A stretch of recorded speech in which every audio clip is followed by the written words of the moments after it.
no es una novedad, es más bien la segunda parte de lo que veníamos viendo. Había yo dejado aquí a René la semana pasada para dar un repaso, pero bueno, ya creo que todos los que estamos hoy estuvimos la semana pasada también, ¿no? Excepto tal vez de las señoritas, pero bueno, es algo que pueden repasar en casa. Entonces, básicamente lo que hablamos al principio es los consejos prácticos sobre las finanzas del creyente, ¿no? Y pues vamos a continuar el día de hoy y al principio vamos a terminar de dar algunos puntos importantes de las generalidades, pero voy a enfocarme más ya en esta parte final a lo que son las ofrendas, porque aunque parezca increíble, en la mayoría de las iglesias cristianas del día de hoy, y por cristiano me refiero a toda la denominación cristiana, cristiano por definición es quien cree en Dios, sea católico, sea pentecostal, bautista, cualquier división económica que haya, en cualquier iglesia en la que te pares hay gente en la que no reconoce una diferencia entre diezmo, sacrificio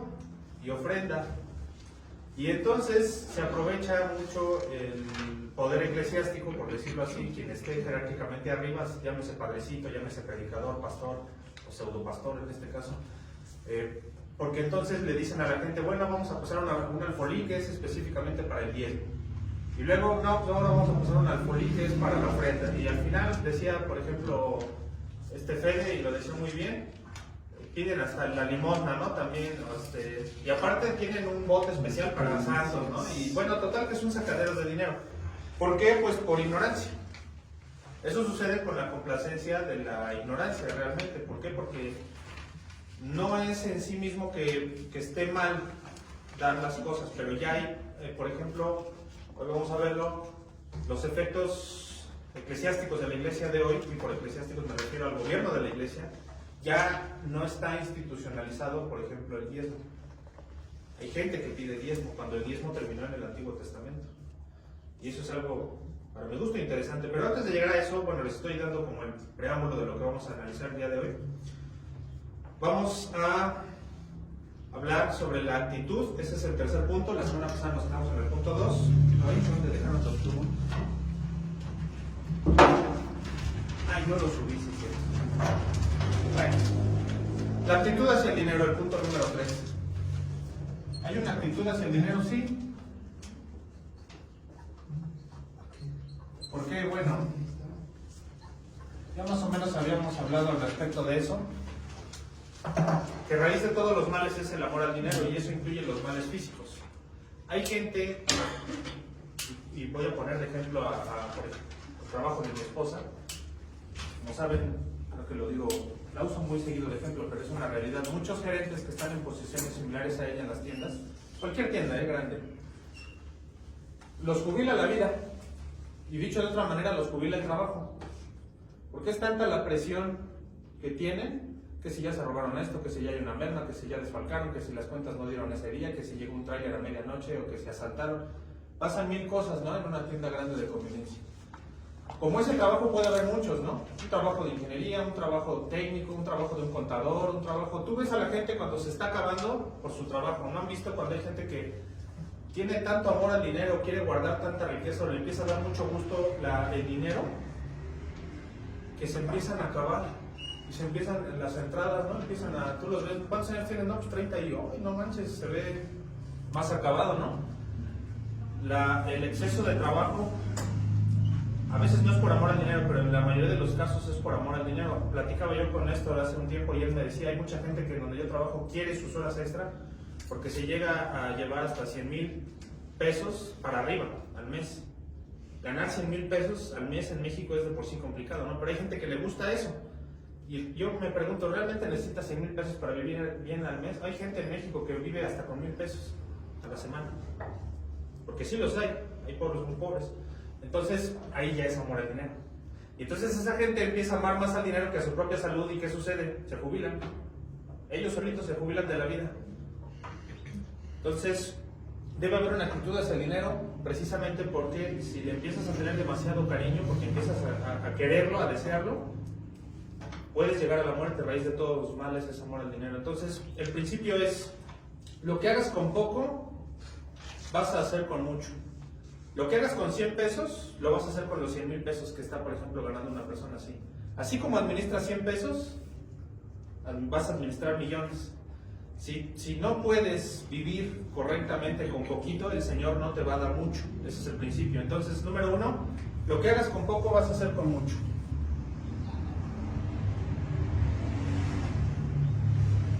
¿Dónde dice en Eclesiastés?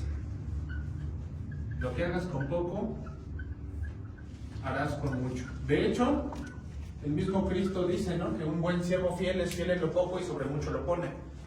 Entonces, vamos a verlo. Eclesiastés 5, 10, 11. Y vamos a empezar por allá atrás. El pastor. Eclesiastés 5, 10, 11 Ajá. dice: el que ama el dinero no se saciará de dinero, y el que ama el mucho tener no se saciará, no sacará fruto, y también esto es vanidad. Cuando aumentan los bienes, también aumentan los que los consumen. ¿Qué viene pues tendrá su dueño sino verlos con sus ojos? Ahí está, lo que hagas, en resumen de eso, la aplicación, lo que hagas con poco, haces con mucho. De hecho, dicen que poco dinero, pocos problemas. Mucho dinero, muchos problemas. Porque empiezas a decir, bueno, ahora quiero esto, y ahora el rico que hace se empieza a comprar carros más grandes.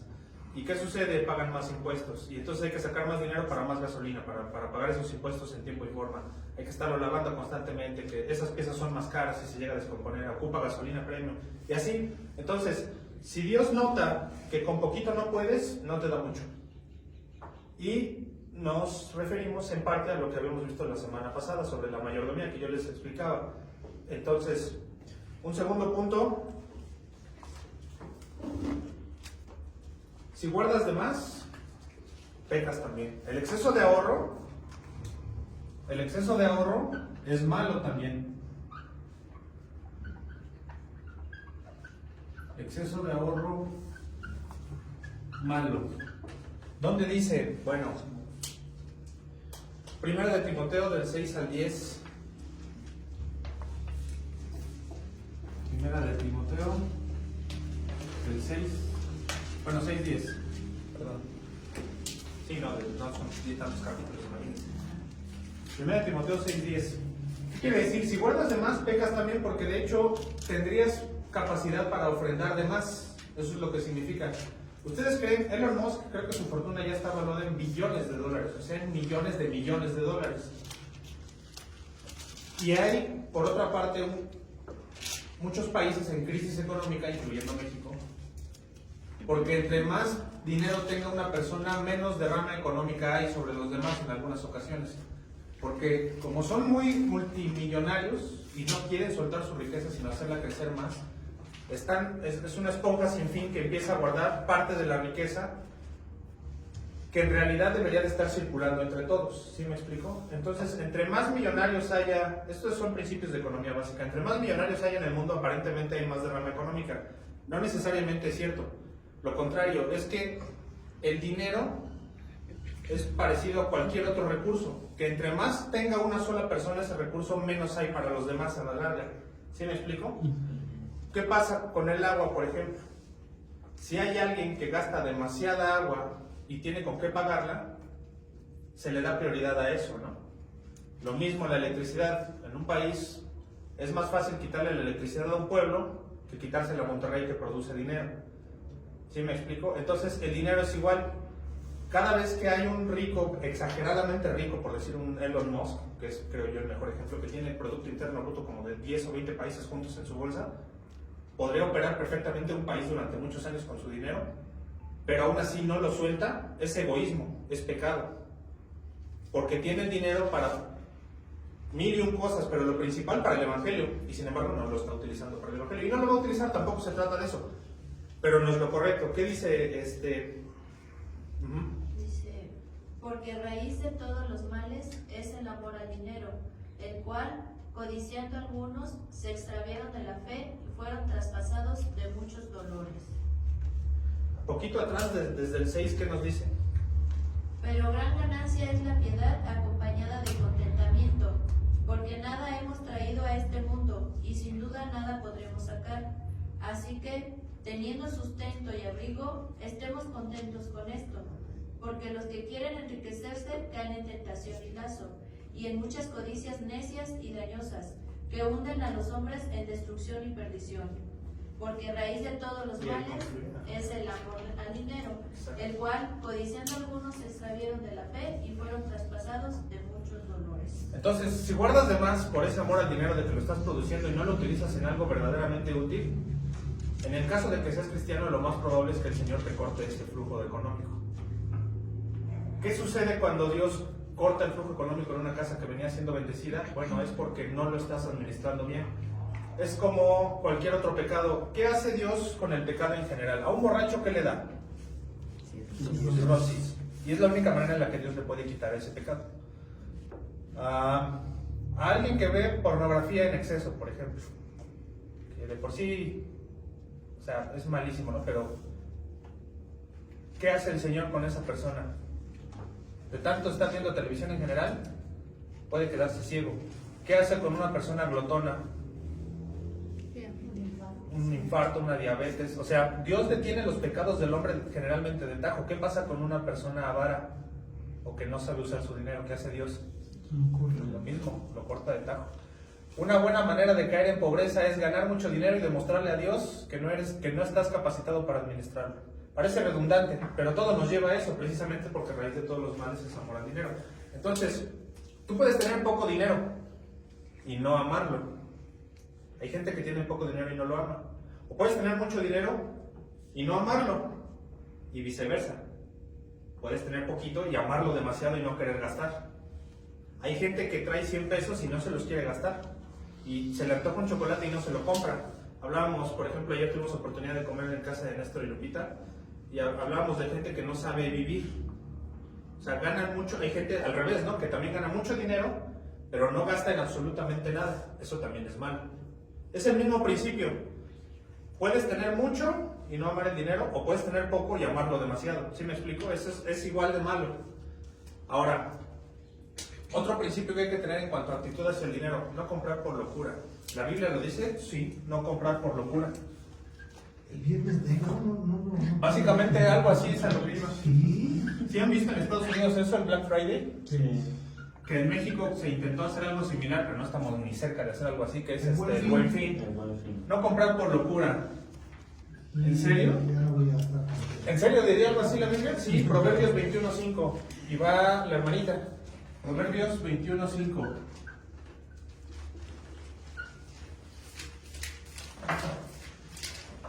¿Qué nos dice?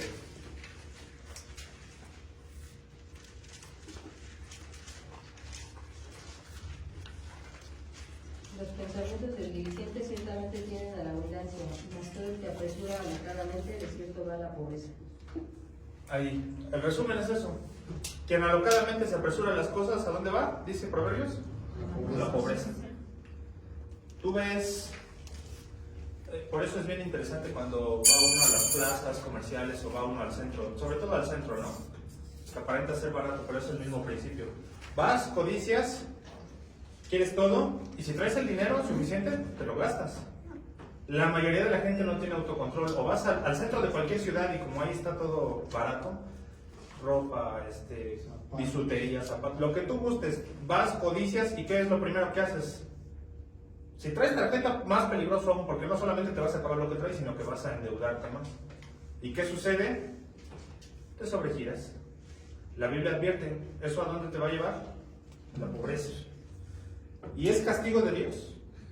No. ¿Qué hemos dicho? Es que consecuencia directa de que pues, tú no sabes llevar tus finanzas. Eso nos lleva al cuarto punto. Va ligado. No sea obstinado con el dinero. Obstinación es parecido al orgullo. Es decir, eres obstinado cuando compras lo que quieres cuando quieres. Entonces, no compren lo que quieran cuando quieran. Proverbios 13:8.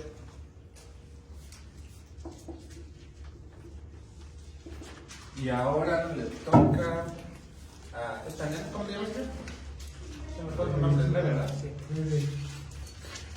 Proverbios 13:8. No compre lo que quiere cuando quiera.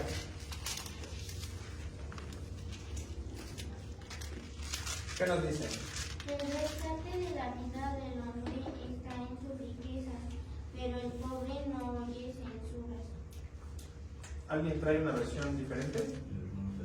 El rescate de la vida de un hombre está en sus riquezas, pero el pobre no oye amenazas.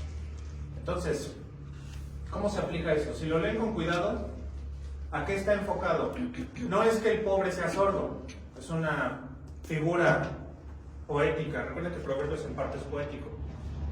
El rico dice, yo tengo la capacidad, su fortaleza de rico es decir, yo tengo la capacidad de hacer con mi dinero lo suficiente para solucionar mis problemas. ¿Sí me explico? Eso es lo que quiere decir ese versículo. El rico se siente fortalecido y en el Nuevo Testamento lo dice también, que sus murallas del rico, ¿qué son? Sus riquezas, ¿no? El dinero, el oro, la plata, las piedras preciosas. Porque él dice, si me enfermo, el mejor médico. Si engordo, el mejor gimnasio. Si se me acaba la vista, la mejor operación. O sea, el rico piensa, medita que su dinero lo va a sacar del problema. Y tiene que ver con esa obstinación. Su orgullo de él emana del dinero que tiene. ¿Sí lo ven? El pobre, por otro lado, no tiene con qué. Parece ambiguo, pero ¿a qué se refiere esto la Biblia? El pobre no siempre es obstinado porque no puede sino agarrarse de Dios para solucionar sus problemas. ¿Sí me explico cómo está el asunto en ese versículo? El pobre no puede decir lo mismo que el rico, pero en ese caso particular el pobre la lleva de favor, porque hay cosas que el dinero no soluciona. Así es. Hay veces, y pasan milagros, y yo creo que las iglesias ahí sí están llenas de testimonios de gente que no necesariamente tiene potencia económica, pero sale de sus problemas. El pobre no necesita escuchar el orgullo del rico, eso es a lo que se refiere ese versículo. Un caso que ustedes hayan escuchado, y no lo sé, pero yo aquí que estoy al frente les puedo decir, cuando yo era muy niño, yo nací con un problema en el intestino. Y hagan de cuenta que yo tenía una parte de mi intestino que tiene un diámetro en especial, pero había un punto en el que hacía esto. ¿Saben lo peligroso que es eso? Y más siendo un bebé, prácticamente. Desde recién nacido yo sufría mucho de niño, estreñimientos, unos dolores increíbles. Y ahí, por ejemplo, podemos decir que sí entran los milagros de Dios y aplican esto. Mis papás no eran gente realmente tan pudiente como lo pudiera ser otra parte de la familia. Pero contaba con la bendición de que tenía un papá ministro. Entonces, en ese tiempo era una iglesia muy grande, la que había en Electricistas, donde ministraba el pastor. Yo creo que eran como unas 200 personas, fácil. Y el pastor mayor, que se llamaba Manuel Luevano, les pidió, bueno, vamos a hincar a toda la iglesia y vamos a orar por Abraham, que estaba yo chiquito. Y esto es tan cierto como que lo puedo decir en cámara, en cualquier video, y están mis papás, y están los análisis médicos por ahí todavía. En subsecuentes radiografías, si es que se les puede decir así, no es la radiografía, es otra manera de ver cómo se funciona esto. Después de esas oraciones, fueron como 2 o 3 veces, si no mal recuerdo, ¿no, pastor? Ya habíamos orado de muchas maneras, habíamos ayunado, habíamos orado con salmos, habíamos hecho cadenas de oración y continuaba.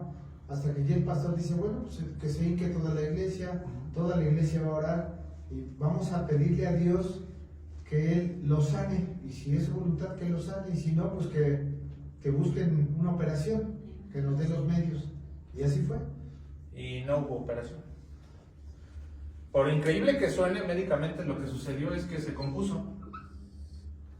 Y tan. Sin dinero. Y aquí estoy, como bastante bien, y tengo una excelente digestión, que se los digo yo. Y más, mi esposa que sufre estarme haciendo de comer. Salió peor.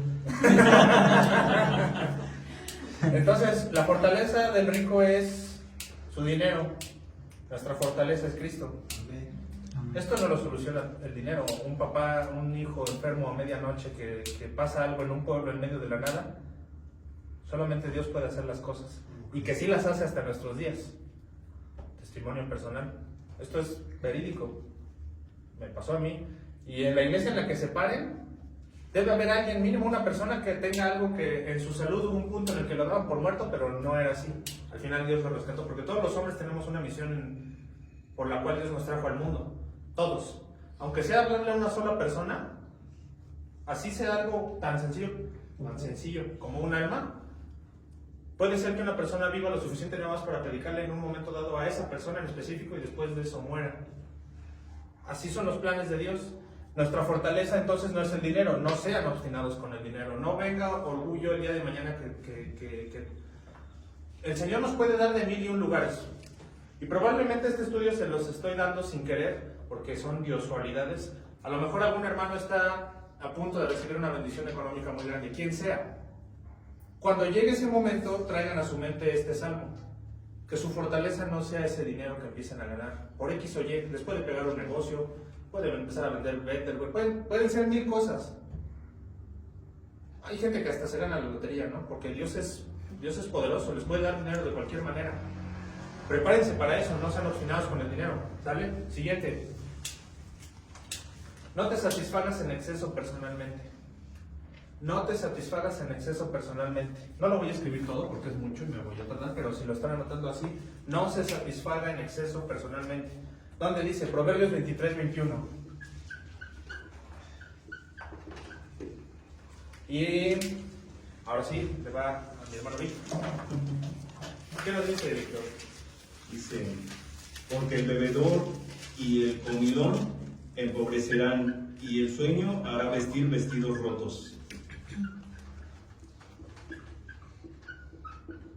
Entonces, si te satisfaces en exceso de manera personal, ahí habla de bebidas, ¿no?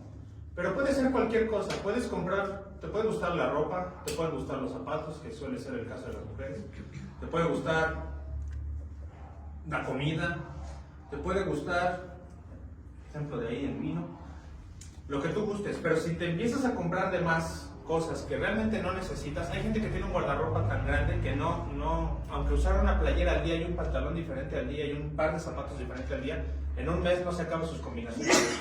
Eso es un exceso. Salud. Es un exceso, ¿no les parece? Tampoco se trata de que tengas como en el Antiguo Testamento una sola túnica para todo el mes, porque no, eso ya es un exceso. Tampoco sabemos, ya lo vimos la semana pasada, a Dios no le gusta la miseria. Pero tiene que haber un equilibrio, ¿sí me explico? O sea, tampoco te manches con la ropa, no te manches con los zapatos. O con los coches. Con lo que gustes. O sea, el exceso es malo, pues. Ese es el asunto. Y ahí lo dice. Y un punto importante, el 6, no se asocie con tahures. Últimamente, ¿qué es un tahur? Alguien que negocia con humo. ¿Y a qué le dicen negociar con humo? La gente que nada más habla, convence a todos. Un político, por ejemplo, es un tahur. Vive de hablar. Pero no solamente los políticos hacen eso. Hay gente, últimamente está muy de moda la criptomoneda y el Bitcoin. En general, todos esos negocios piramidales que luego te quieren vender, son gente que saben perfectamente que no funciona eso. No hay un principio económico para que eso funcione. Y la Biblia sí advierte que no te asocies con ese tipo de gente. Donde, igual, ahí en Proverbios 28, del 19 al 20. 28, del 19 al 20. Sí, te los vas a encontrar.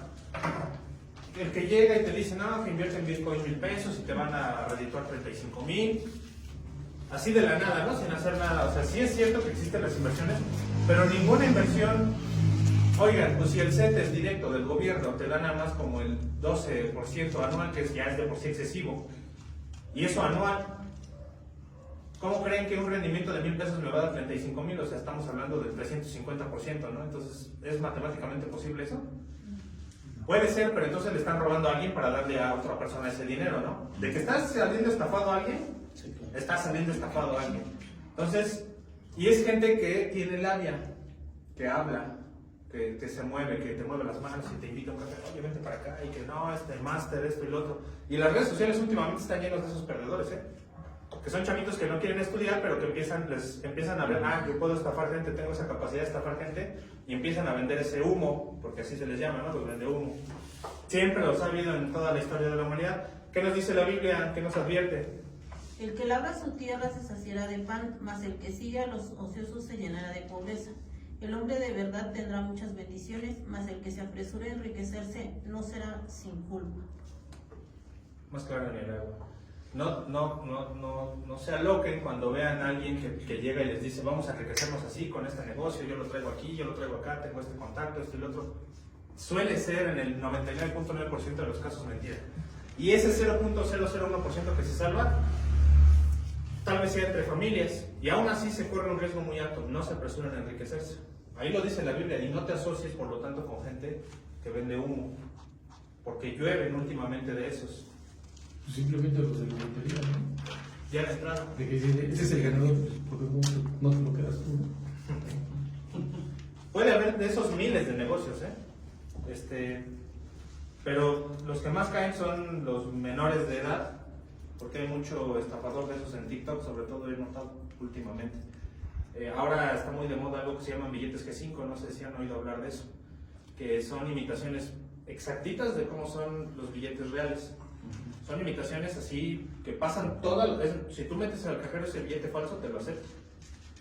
Y hay mucho vendedor de billetes G5, mucho, pero la ley dice que donde te agarren con un billete de esa calidad, no te van a preguntar si tú lo compraste, si te lo dieron, vas al tambo y sin escalas, porque ya la piratería ha llegado a ese punto con la tecnología que ya existen los billetes G5, así como hay tenis G5, ropa G5, no sé qué se refiere a G5, pero sé que es un estándar de calidad. De hecho, en internet los venden. Ajá, es tan fácil como meterte a Facebook y decir, te deposito 1000 y te mandan por paquetería a 5,000 pesos. 10, ajá, o sea, tú estás comprando billetes falsos con dinero real. Así es. A ese punto hemos llegado. Pero ¿de qué se aprovechan ahora los estafadores? Que tú puedes depositar, porque ya le pasó a alguien en el gimnasio, de yo voy todo menso. Depositó, lo bloquearon, depositó 3,000 pesos para que le regresaran 35,000 en billetes falsos. Y lo bloquearon, le quitaron el dinero. Por apresurarse a hacerse rico con gente que le está diciendo que puedes tener dinero así. No lo hagan, no caigan en eso. Todos ofrecen un peso y luego se encuentran algo así en TikTok. No caigan en eso. Entonces, una vez dicho todo lo anterior sobre el dinero, el cuarto punto y último, sobre la ofrenda. El cuarto punto, las ofrendas. Miren, ahí empiezan las cosas difíciles para muchas iglesias que no alcanzan a comprender esto. La ofrenda, como lo adelantaba, no es lo mismo ni que el diezmo ni que el sacrificio. Empieza desde un simple y sencillo punto. La ofrenda es voluntaria. Y siempre en toda la historia bíblica ha sido así. La ofrenda es voluntaria. Ese es el principio de corazón. Siempre. Miren, la primera ofrenda que se registra en la Biblia es la de Noé tras el diluvio. ¿Sí se acuerdan? Cuando Noé baja del arca y ofrece holocausto a Dios y le llega olor grato al Señor y pone el arco iris en el cielo, que es su firma de que ya no iba a volver a destruir la tierra. ¿Se lo ordenó Dios? No, en ninguna parte de Génesis te vas a encontrar con que a Noé le llegó la voz de Dios y le dijo, haz ahora un holocausto. No. Entonces, fue voluntaria. Esa es la primera ofrenda que ofrece un hombre en la Biblia, de manera voluntaria. Luego, más adelante, Abraham con Isaac. Pero ahí sí fue que el Señor se lo pidió. En ambos casos, Abraham, ¿qué lo motivó? La fe, al fin y al cabo. Y en agradecimiento también. Si nos ponemos a analizar bien la historia de Abraham, esa prueba tan fuerte que le puso el Señor, pues Abraham decía, Dios es tan fuerte que puede levantar a mi hijo de entre los muertos, ¿no? Como dice ahí en Hebreos 11. Pero Abraham iba de corazón a ofrendar a su hijo. No titubeó, no preguntó, oye Señor, pero me lo diste a los 100 años, nada. Esto se va a hacer y ya Dios dirá. Así, fue de corazón. Abraham no titubeó, lo hizo de buena manera, de buena fe. Ese es el segundo. Y así nos podemos ir a lo largo de toda la Biblia. Entonces, el primer punto es, la ofrenda siempre es voluntaria. El diezmo llega, en realidad, hasta Moisés. De hecho, si son observadores, en un orden cronológico muy específico de tiempo, Job, dice la Biblia que ahí en Job 1 o 6 me parece por ahí, sí, si quieren ir, si no, no hay problema, conocen la historia de Job. Dice que ofrecía holocaustos por si sus hijos habían pecado. Job, para quien no lo sepa, es el libro más antiguo de la Biblia, más que Génesis. No está puesto al principio porque cronológicamente va primero la historia de cómo se creó la Tierra. Pero en realidad Job vio dinosaurios, y lo dice el mismo libro de Job. Habla sobre el Behemoth, que es el cuello largo, habla sobre el Leviatán, que son los grandes animales tipos ballenas que eran colmilludas. Job en realidad es un libro muy antiguo, y eso significa, como lo vimos en algún momento con Caín y Abel, que ya había instrucciones sobre los holocaustos. También es otra manera de corroborar esa información. Entonces, Job daba sus sacrificios de corazón a favor de que sus hijos, si hubieran pecado, se les cubriera ese pecado. Pero si sabemos que Job es el libro más viejo y todavía no había Pentateuco, sabemos que no había diezmo. ¿Ya vieron? Si son observadores, entonces el diezmo viene hasta Moisés. ¿Y qué creen?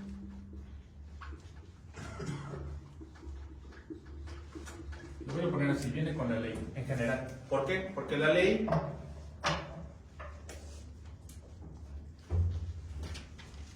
como su nombre lo dice, se refiere a que era una teocracia, y si vivían de teocracia, Dios directamente era el verdadero rey de Israel.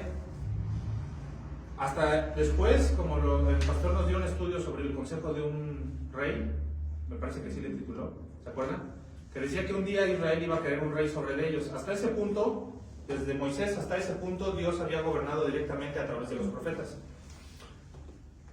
Entonces tenían que vivir de algo los profetas. El diezmo, en realidad, eran impuestos. ¿Por qué? Porque si ustedes se acuerdan, cuando se repartió la tierra prometida, los levitas no tenían, que era el pueblo específico dedicado al sacerdocio de todo Israel, no tenían heredad, no les habían dado tierra. Entonces, ellos tenían que vivir de los diezmos que daban la gente.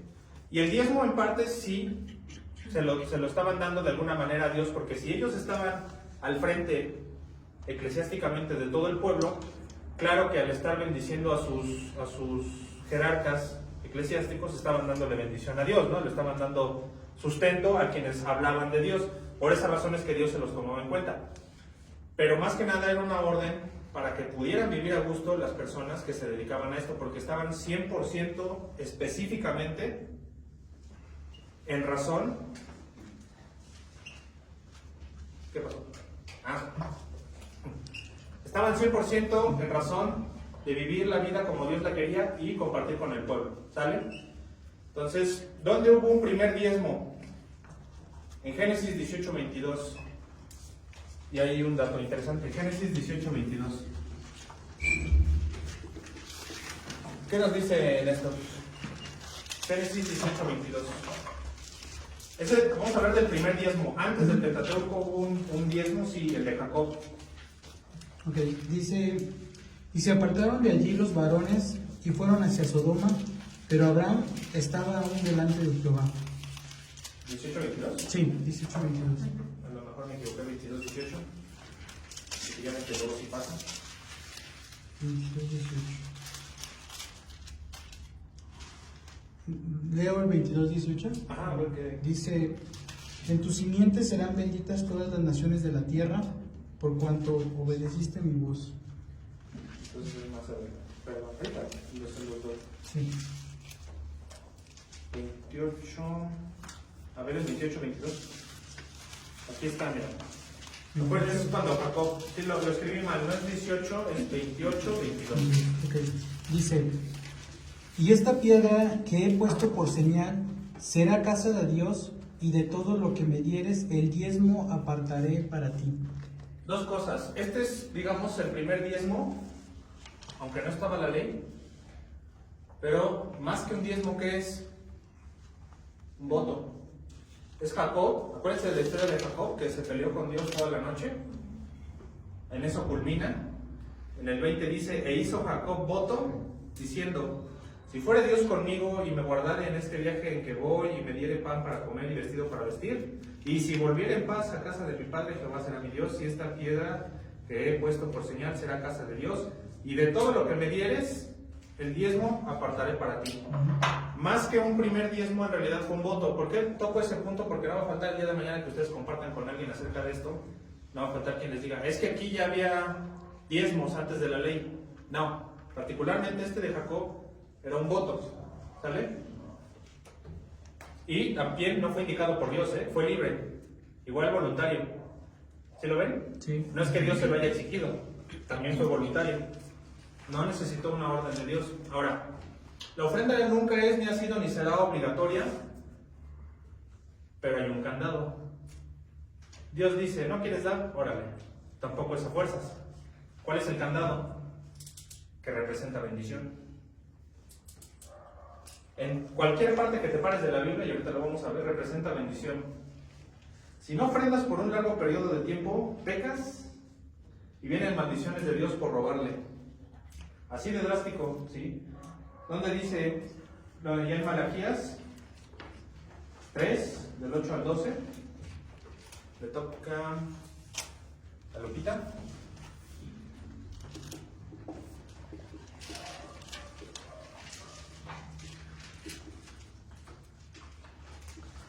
Es un libro que casi no está. Malaquías 3, del 8 al 12. ¿Va? ¿Al 12? Ajá.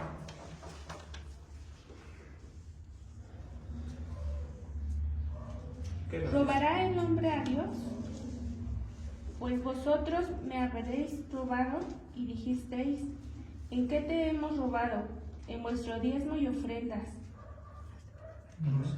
Malditos sois con maldición, porque vosotros, la nación todos, me habéis robado. Traed todos los diezmos al alfolí, y haya alimento en mi casa. Y probadme ahora en esto, dice Jehová de los ejércitos.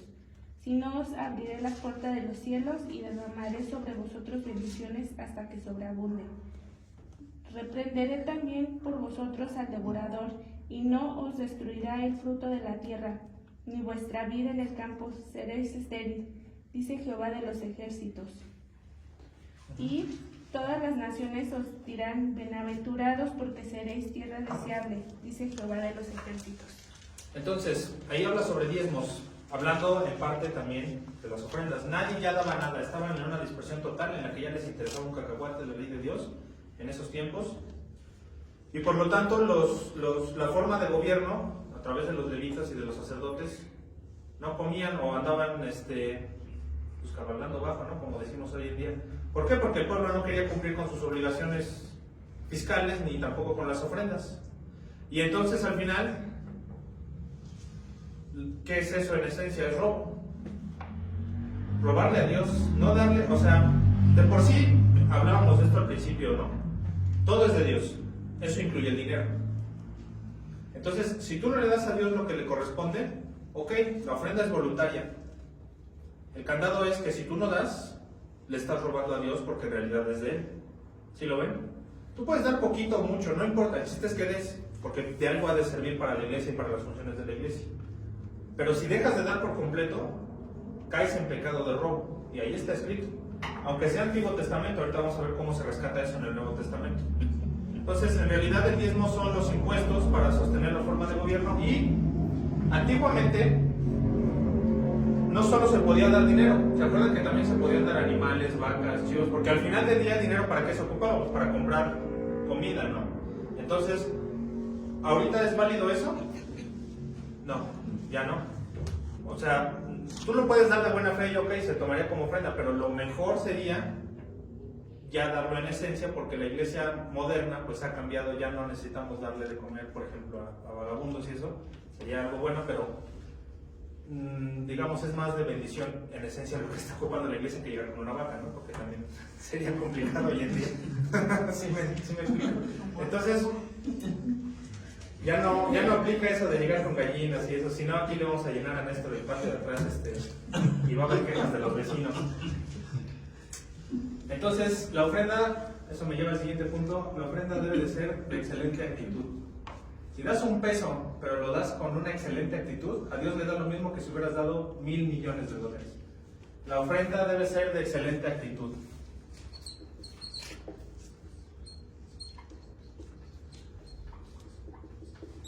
Claro, como todo, ¿no? Cuando Tú invitas a alguien a tu casa, ¿cómo lo recibes? De excelente actitud. Cuando tú estás trabajando, tratas de hacerlo de excelente actitud. Cuando estás, en mi caso, por ejemplo, en el gimnasio, estoy de maravillosa actitud, me encanta estar ahí metido. Entonces, todo lo que haces cuando realmente te da gusto, sabe hasta mejor hacerlo. La ofrenda igual. Cuando das, aunque sea un peso, pero estás de corazón agradecido de decir, pude esta semana dar un peso, para el Señor es como si hubieras dado millones. Porque no es la cantidad, volvemos a lo mismo. La ofrenda es voluntaria. Tú sabes qué cantidad das, eso no le importa a Dios. Lo que ve Dios que es el corazón, pues, cómo lo estás dando. ¿Sí? Entonces, ¿dónde está la realidad de la ofrenda? Números 18, del 8 al 12. Hablando de esto, de la buena actitud. Números 18, del 8 al 12.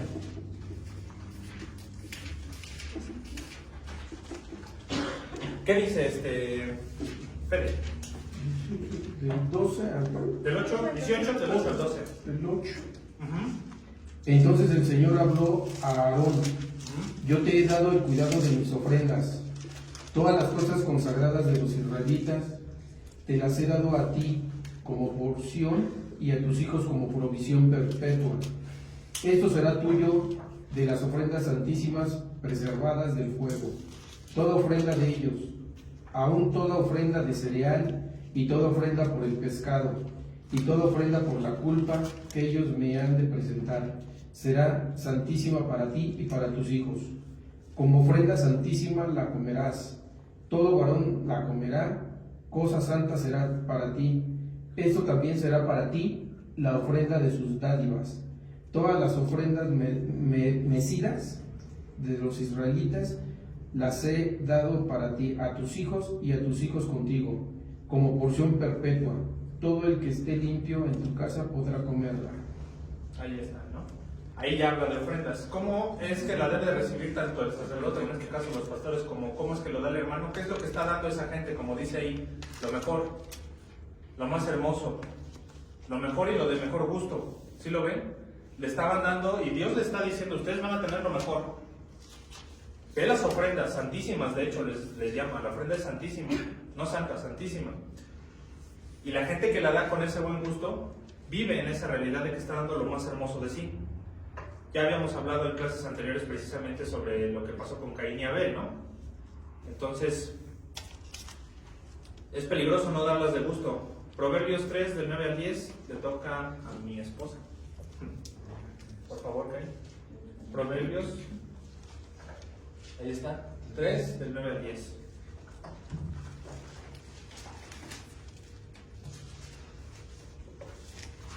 Honra a Jehová con tus bienes y con las primicias de todos tus frutos. Y harán llenos tus graneros con abundancia y tus lagares rebosarán de mucho. Y ahí está, ¿no? Se junta con la de Malaquías 3, 8, 12 que dice, dadme lo mejor y verán si no abro las puertas del cielo hasta que sobreabunde. Se corrobora con esa parte de Proverbios. Ahora, quería que llegáramos a este punto de esas dos cosas para que vean. Todavía hasta nuestros días, ustedes díganme, ¿Dios bendice con prosperidad si se honra sacrificialmente? Ahí hay un tema importante. ¿Qué dicen? ¿Sí o no? Ahí está la pregunta del millón. Si yo doy, ¿Dios me va a bendecir? ¿Quién es el bueno? ¿Quién dice yo? Sí, no, ¿por qué? El pastor no, Dependiendo de cómo lo des, ¿no? A ver, ¿por qué? Porque si tú estás en que yo voy a dar para que Dios me bendiga, ahí tú ya estás amando, estás esperando recibir algo. Algo tiene que ver, ¿verdad? Ajá. Entonces, si tú lo das de corazón, como la de la paloma, ¿no? De que dio hasta su última paloma. Y dio todo lo que ella tenía comparado con nosotros porque dio lo que le sobraba. Pero si tú lo das de corazón, sabiendo que dices, tengo 100 pesos, que estos 100 pesos a lo mejor son para mi gasto de este día. Pero digo, a lo mejor yo doy 20, pero lo estoy dando de corazón, no por obligación ni por nada, ni esperando recibir algo. Yo me despojo de eso y entonces lo que ve Dios, ¿no? Tú te despojaste de algo que te faltaba a ti y por eso te voy a bendecir. Pero si yo estoy esperando, voy a dar 20 y pues Dios me va a dar 100 pesos, 200 pesos, pues ya Dios dice, no, por ahí no va la cosa, ¿no? Es como yo lo que necesito. Pues tal cual como lo dice Fede. No es que sea un depende. Dios sí prometió que el que siembra generosamente, y es a lo que voy, generosamente también se gana. Todavía hasta nuestros días. De ahí se agarran malamente precisamente muchos pastores que hablan sobre la prosperidad. No es que Dios esté obligado a que si tú das 20 pesos te van a llegar 2,000. Dios no está obligado a nada. De hecho, si nos ponemos muy exquisitos, todos se merecen el infierno y se acabó. Así. Pero sí es cierto que si das de corazón, si le das a Dios tus primicias, si se las das realmente y como estamos viendo, de buena actitud, como bien lo dijo Fede, que honras sacrificialmente a Dios, porque eso es sacrificarse. Yo lo necesitaba, pero se lo voy a dar a Dios porque la iglesia lo necesita más para la obra de Cristo. Se lo estoy dando a Cristo. Ese es el punto.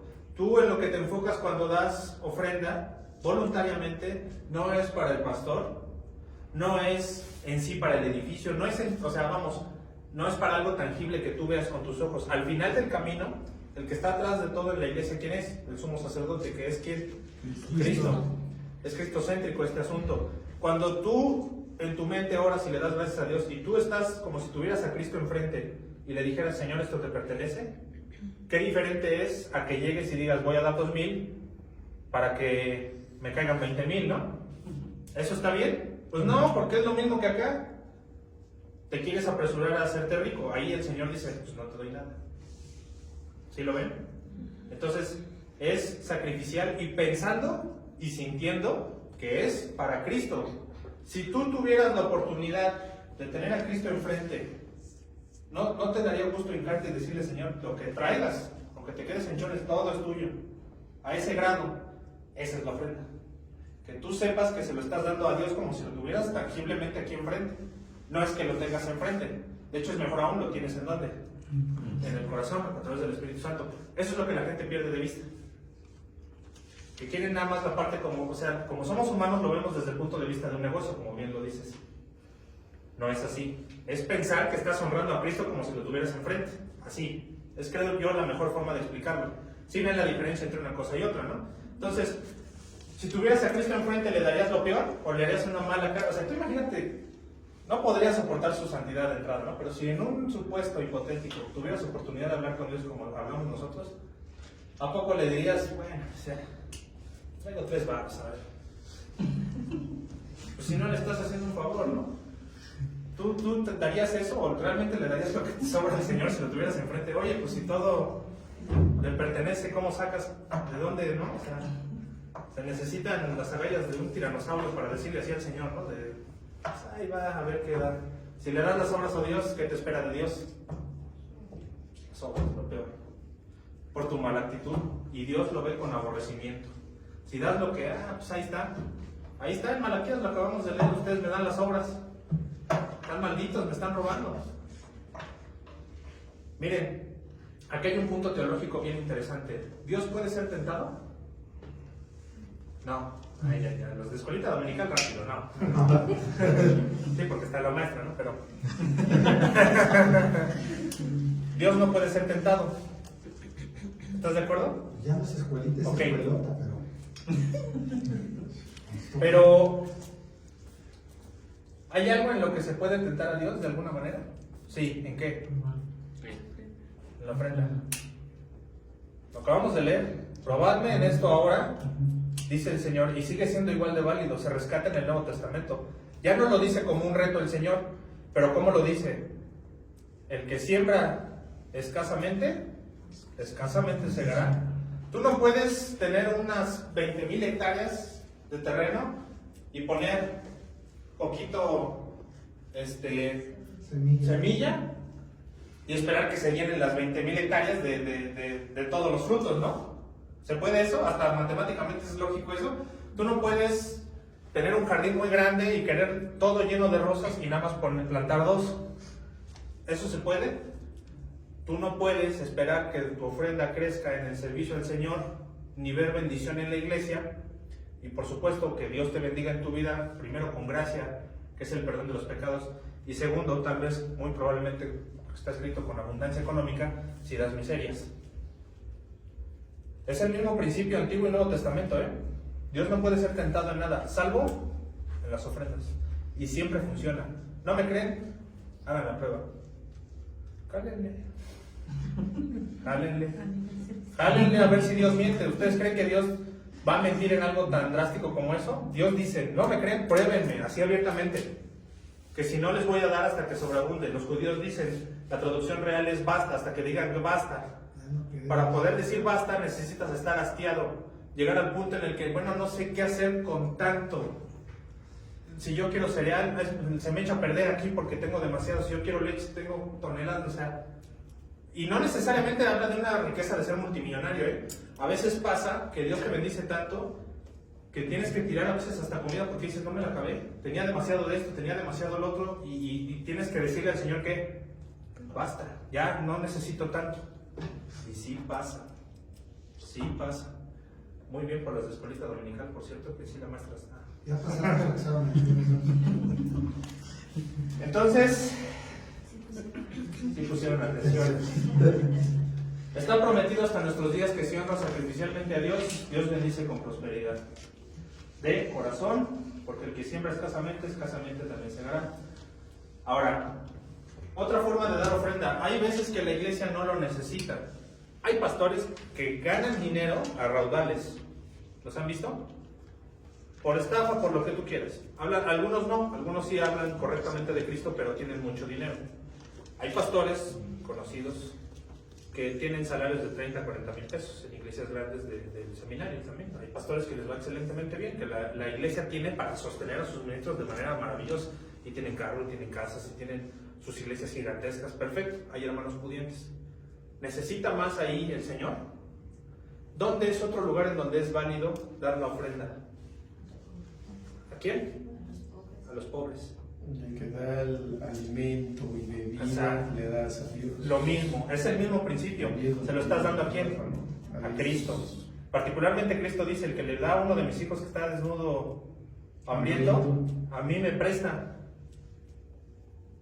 Imagínate lo que es que Cristo te pida prestado. De entrada no se lo cobrarías, pero el Señor es dueño de todo. Claro que te lo va a redituar. ¿Dónde dice eso? Proverbios, primero, y me voy por partes.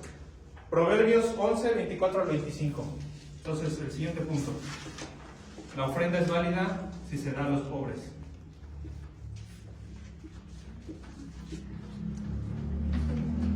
De hecho, algo platicaba, me parece, Fede, la semana pasada, que decía, ¿para qué le das a veces al que no necesita? Mejor préstale al que sabes que no te va a dar, a un pobre, porque ese, tú sabes que él no te lo va a poder regresar, pero no es él el que te lo va a regresar. Es quien está reinando sobre esos pobres, sobre la viuda, sobre el menostroso, en los orfanatos no saben. Me parece que YouTube ya lo censura, pero antes había, si tú buscabas videos de YouTube de orfanatos, podrías ver la miseria en la que viven esos niños. Y hay veces que ocupa más un orfanato que una iglesia grande. Yo recomendaría ampliamente que si ofrendas, deposítale a los orfanatos. Ahí ni saben de dónde vino el dinero, tienen cuentas en donde tú puedes depositar. Y se nota que sí hacen la lucha. Como les digo, yo el video más triste que he visto sobre eso, voy a tratar de buscarlo de nuevo y se los comparto por WhatsApp. Y si no, búsquenlo, seguramente hay, como ese hay muchos. El mejor cumpleaños de un niño de orfanato es una coca y un gansito, porque no hay ni para eso en todo el año. Y lloran los niños de alegría porque les pudieron comprar un gansito. No crean que comen bien necesariamente los niños de los orfanatos, sobre todo en la zona de Yucatán y toda esa parte de allá de la península. Pues si no hay nada, si no hay ni para la gente que sí quiere a sus hijos, pues menos para los que no quieren a sus hijos. Ahí de verdad el Señor sustenta, así se nota que el Señor es el que está ahí, porque de ahí en fuera no comerían nada, la tierra es la que les termina por dar. Los niños descendientes de los mayas y todos esos que tienen mucho sus papás, decían, pues bueno, ya lo tuve, ya voy y lo boto a un orfanato. Viven en la miseria. Y en ellos, en su corazón, es doble miseria, porque qué feo ha de ser crecer sabiendo que tu papá no te quiere. Y sobre eso, que nadie te quiere, porque si ni tu papá te quiso, pues menos los demás, ¿no? Y viven en bancarrota espiritual, bancarrota física, bancarrota mental, bancarrota económica, todo. Ahí se ocupa el Evangelio, ahí el Señor está pendiente de ellos. La mejor ofrenda que puedes llegar a dar, y calladito, ni cuentas se dan porque tienen cuentas, tú nada más vas, les depositas, aunque sea 100 pesos, pero 100 pesos en un orfanato es una cosa Perfecto, es 1 kilo de huevos por lo menos para 5. ¿Sí? Hay Entonces, ajá. Hay 2 comentarios. Pero lamentablemente en uno de los orfanatos, yo hace añísimos, yo donaba a UNICEF. Ok. Hasta que un día yo ya no pude. Y ya lo vieron como una obligación, que era una obligación mía. ¿Ah, sí? Ajá. O sea, es cuando puedes. Sí, no es Pero ya forzoso. no lo ven como una obligación tuya. Es que usted estaba donando desde hace un año, donaba y ahora ya Pero no está. ya no puedo, sí. Ya no puedo. No, pero es que es una. Te quieren lavar el terapean, coco. ¿no? Entonces, sí, ayudar al pobre cuando puedes. Eso es de ley. Y la otra, de pobres y al necesitado. Ujú. En ese caso, digo, hay veces que tenemos familiares, amigos, hermanos Es lo mismo, sí. necesitados, o sea, digo, a lo mejor no pobres, pero Ok. pasamos Ujú. ciertas pruebas que nos pone Dios, y es cuando ves realmente al hermano, al amigo, al pariente, que realmente sin pedir ayuda, y podemos o tenemos la posibilidad. Digo, no te sobra el dinero, Pero dices- estás mejor, sí. pero dices, a lo mejor me voy a ir a comer unas quesadillas que me voy a gastar 200, 300 pesos. Mejor los llevo Pero yo. creo que ahorita lo necesita más este amigo, pues se lo das, ¿no? Y que coman todos su familia con huevo, con leche, porque 200 pesos es una sentada en una comida corrida o comida para varios si sabes comprar, ¿no? Efectivamente. De hecho, bíblicamente, la prioridad es tu círculo cercano. Bíblicamente, primero está la familia, ¿no? Porque el que no provee para los suyos es peor que un incrédulo, lo vimos la semana pasada. Eso es de ley y es bíblico. Pero si llega a ser, no es el caso de esta iglesia, pero hay iglesias muy grandes en donde el pastor a lo mejor ya no lo necesita tanto. O sea, siempre lo va a necesitar un ministro y claro que es digno de su salario, pero hay pastores que ganan 30,000 pesos, es un salario, para mi gusto, un poco exagerado. No es que esté mal, se lo merecen porque son hombres doctos de Dios y están arrepentidos y están cerca de Cristo y están viviendo una vida piadosa para el Señor. Pero no es más un pastor que un hombre en la calle, desde el punto de vista de que todos somos creación de Dios, porque si hay algo que le encanta al diablo, son los trampitas de la calle. No saben cómo le encanta ver al diablo y a toda la parte negativa de los ángeles, a un hombre en la calle, medio encuerado, pandroso, sucio, apestoso, porque es como ver a Adán así en esa posición, desfavorable en esa miseria. ¿Por qué digo como Adán? Porque el hombre es la creación máxima de Dios, esa imagen y semejanza de Dios. Y si es eso, si Dios creó todo el universo conocido, que es infinito, bueno, infinito desde nuestra perspectiva, pero que tiene un fin, que Dios sabe cuál es ese fin. Si esa gran creación toda la hizo en razón del hombre, para que el hombre esté así en la calle, los demonios se burlan de la creación de Dios. Es más, esa gente se llega a endemoniar a veces. ¿Se puede? Sí, sí se puede. Hay muchos que están en esa posición. Por ahí quiso oye razón, por lo que tú quieras. Pero el diablo es el acusador. De hecho, eso significa, y lo saben. Sube y dice, mira, ahí está tu creación. Pero no solo eso. ¿Saben de quién se burla realmente? De los que pasan alrededor. Porque hay cristianos que pasan alrededor, les vale el cacahuate, y entonces es pecado de omisión. Dice, mira, ahí está tu hijo y pasó al lado de él. Y casi hasta lo patea. Ni un bolillo. Nada, sí, no sabes. ¿Y quién sabe cuántos días lleva sin comer? Obviamente lleva más de años que no se baña. ¿Quién sabe si ya tomó agua? En diciembre, el friazo. ¿No? Tú en tu cama, si aquí en nuestras casas, ¿cómo estamos con el frío? ¿Y el que está en la calle? Y hay muchos que tú les das de comer y no quieren comida, quieren dinero. Ah, pero ahí ya es otra Y cosa. ya Los pasa. que andan en el vicio, pues Y ves en Polaco, en Las Lomas, en parte lo del ven centro. como una obligación también. Te digo porque mi mamá daba, Ujú. así acá. Cuando vio a la señora que tenía una de limpieza para que le hicieran a su casa, ya desde ahí mi mamá ya no da. No entendí cómo. Señoras que se ponen en iglesias Ajá, del Coyoacán ajá. pidiendo limosna. La caridad, ajá. A esa señora la vio que tenía su casa Ajá. y en su casa tenía una persona que le hiciera el aseo. Ah, mira qué interesante. Un negocio. Hay quien lucra con eso, pero a ver, Si tú diste, quedó en ti, ¿te es pecado haberle dado sin saber cuál era el contexto? ¿Tú qué crees? ¿Fue pecado? No, para tu mamá el Señor dijo, ella dio de corazón. Hay de aquella señora, porque todos vamos a un juicio al día del juicio, donde nos ponen una película de nuestra vida. ¿Con qué cara le va a decir algo a Dios esa señora de que tú pedías caridad? Y ve lo que hacías tú con la caridad. Para tu mamá que dices que daba, es corona, porque es pasar la prueba. Porque aunque sea algo tan burdo como eso, sigue siendo una prueba de tu fe, porque estás cumpliendo los mandatos de Dios. Y Dios premia hasta por respirar casi, porque nuestro Dios es muy bueno. No toma en cuenta nuestros pecados. Para tu mamá está bien, está ganando galardón, pero para la otra persona, ¿ustedes creen que Dios está a gusto? No, le robó a Dios. Le robó a Dios, porque tu mamá se lo pudo dar a alguien que sí lo necesitaba. Es el mismo pecado de robo, pero no le robó a tu mamá, le robó a Cristo. Ya no hay más sacrificio que hacer, como dice San Pablo, cuando se pisotea, ya no queda nada más, derecho. Entonces, cuando la gente va a la iglesia, ve que su ministro y la iglesia van bien, que la congregación está bien, se puede dar a los pobres. Ahora sí, Proverbios 11, 24 al 25, por favor. Hay quien se parte y le es añadido más, y hay quien retiene lo que es justo solo para venir a menos. El alma generosa será prosperada y el que riega será también generado. Entonces, el alma generosa. Por ahí dice incluso en la Biblia, no detengas tu mano, porque aquel que da Jehová, de Jehová recibirá. Me parece que está en Eclesiastés. No la puse, pero si la quieren, o si no, yo se las busco y se las doy. Ya saben que sí les traigo la información después. Entonces, si lo das a la iglesia, excelente. Si se lo das a un pobre, es válido también. Al fin y al cabo, estás sembrando. Ahora, obviamente, si ves a un trampita en la calle, de esos que están solos, que llevan un carrito que es prácticamente su casa, ¿sí los han visto? Que luego se roban los carritos del Walmart y todo eso, y ahí llevan sus cajas de cartón y sus cobijas, para que en donde les agarre la noche, pues desmontan y ahí duermen.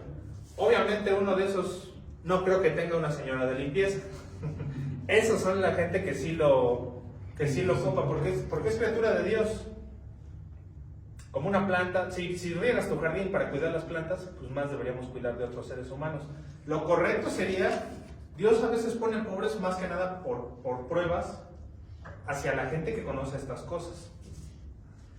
Y a veces Dios pone las pruebas dentro de la iglesia, porque hay pobres dentro de la iglesia también. No trampitas, pero sí gente que no sabe qué va a comer en toda su semana, ¿no? Sí sucede, sí llega a pasar. Entonces, piensa en eso, que están prestando a Dios. Darle sus necesidades al pobre es como dárselo a Cristo mismo. Y ahí sí la cita es Mateo 25, 34 al 40. No importa, por cierto, si es creyente o no.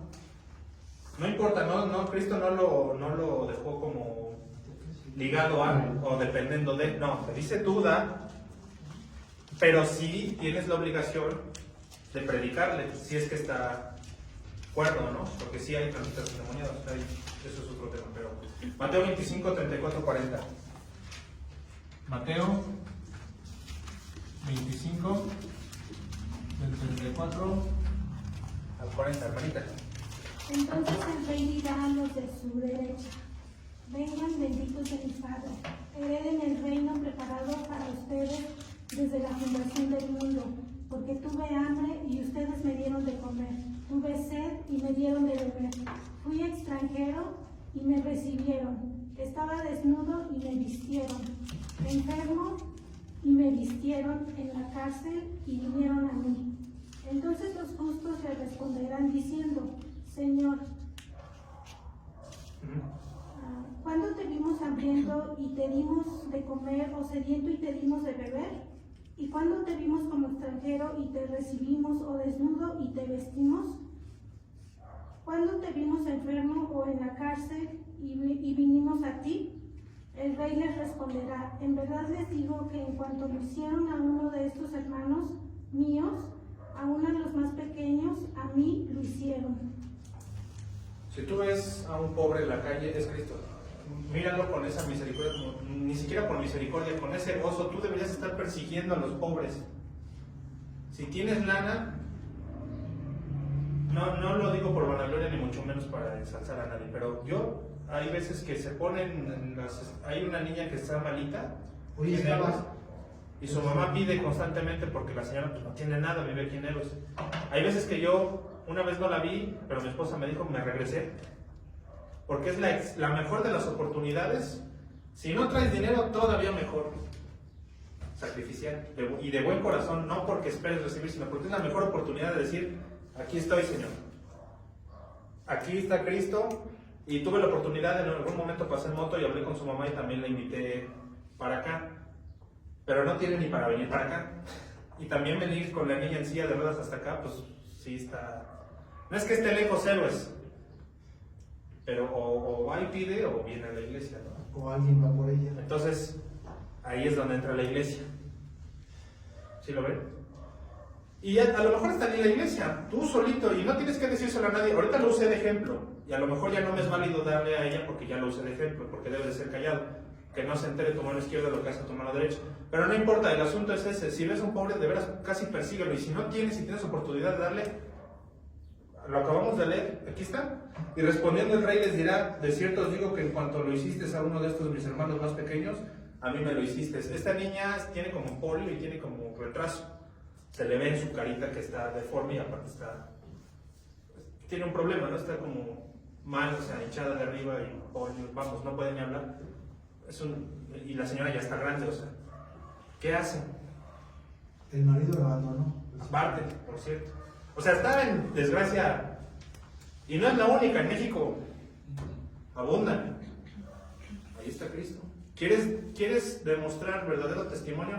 Los mandamientos de Cristo, dice la Biblia, no son gravosos. La libertad en Cristo, Dios te lo da todo para que vivas bien en esta tierra, incluido durante las pruebas. Pero si tienes oportunidad, sí, con un pobre sé muy generoso, y más si es un pobre que sobre el estar pobre está enfermo, en total desventaja. Es, creo yo, la mejor oportunidad para que puedas demostrar que amas a Cristo, porque al cubrirlo a Él, sus necesidades, es como si cubrieras las de Cristo, y es una promesa muy interesante. Bueno, no sé ustedes, pero teológicamente eso es una cosa maravillosa, porque eso implica muchísimas cosas dentro de la teología. Es cumplir con, como dice Cristo, amar a Dios por sobre todas las cosas y amar al prójimo como a ti mismo. Y eso es la ley y los profetas.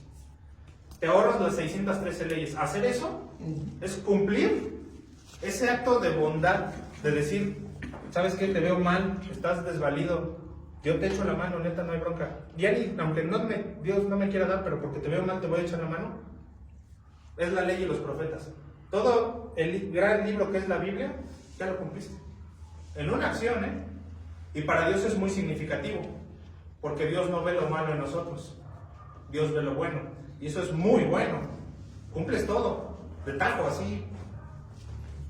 ¿Sí? Entonces nada más hay 3 diferencias. Las ofrendas son voluntarias, siempre lo han sido. Los diezmos son impuestos para el antiguo pueblo de Israel nada más, para sostener la forma de gobierno teocrática. ¿Sí? Y los sacrificios eran la propiciación nada más para cubrir momentáneamente los pecados. ¿Se entiende la diferencia entre una y otra? Una iglesia que diga, ahora el sacrificio, ahora el diezmo, ahora la limosna. ¿Y el talento? Y no, peor porque es enlistar. Peor porque es enlistar. ¿Alguien? Yo he leído la Biblia, ¿alguien ha visto en algún lugar sobre los talentos? Sí. Teológicamente que sea... No dice de que haga talento o que su talento. Yo no sé. ¿El pastor? ¿De eso está el bautismo a los niños? Igual. ¿El catecismo? ¿Cómo? ¿En esa parte está? ¿Dónde está el bautismo? ¿Y el catecismo? Pero estamos ahí a lo mejor, pero está fuera de la Biblia. Entonces, hay veces que vale la pena confrontar a la gente que dice, es que el diezmo es que el otro, y pararse y decirle, dígame usted, demuéstreme en dónde dice que el diezmo, vámonos a números, no. Ya, ok, vámonos a números, pero corrobóremelo. Para que algo sea teología todavía aplicable, si está en el Antiguo Testamento, tiene que tener un paralelo en el Nuevo, sí o sí. Y generalmente, sí es cierto, la mayor parte del Antiguo Testamento sí tiene un paralelo dentro del Nuevo. Pero en esto, no. Y no lo van a encontrar. y creo que todos aquí hemos leído la Biblia en toda nuestra vida mínimo una vez, no lo vas a encontrar. Los talentos sabrá Dios de dónde salen, pero la limosna tampoco es un término utilizado en la Biblia, ¿eh? Eso ya es dentro del catolicismo, Sí, aunque pero no dice. La Reina Valera sí habla de Sí, limosna, sí. pero es una mala traducción. Es parte de las traducciones. Sí. Entonces, con eso concluimos. Creo que me fui rapidín. Entonces, pues, ¿dudas? ¿No? Entonces, nada más concluimos con lo que leemos siempre. Segunda de Corintios 9, del 5 al 11. Segunda de Corintios 9, del 5 al 11.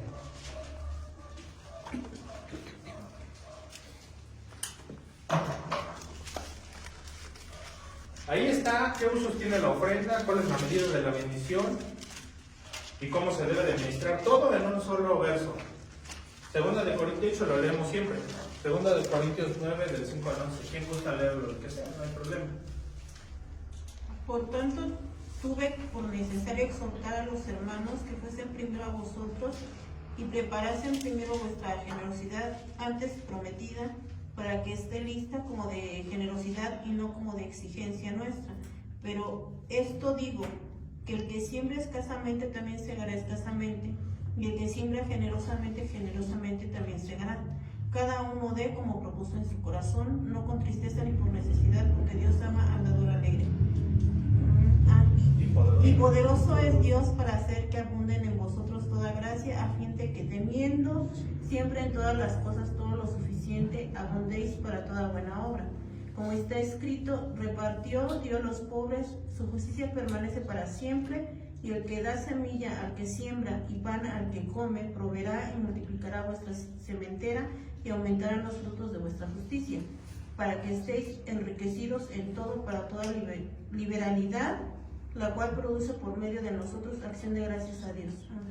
Fíjense, todo lo que hablamos en 2 semanas, todo lo que les di que se rescata del Antiguo Testamento está ahí. Habla de la cementera, habla de que te va a ayudar a ti espiritualmente a crecer espiritualmente, porque eso se refiere con la justicia y con todas las obras buenas de gracia. Dice, van a tener libertad para hacer el bien, en resumen.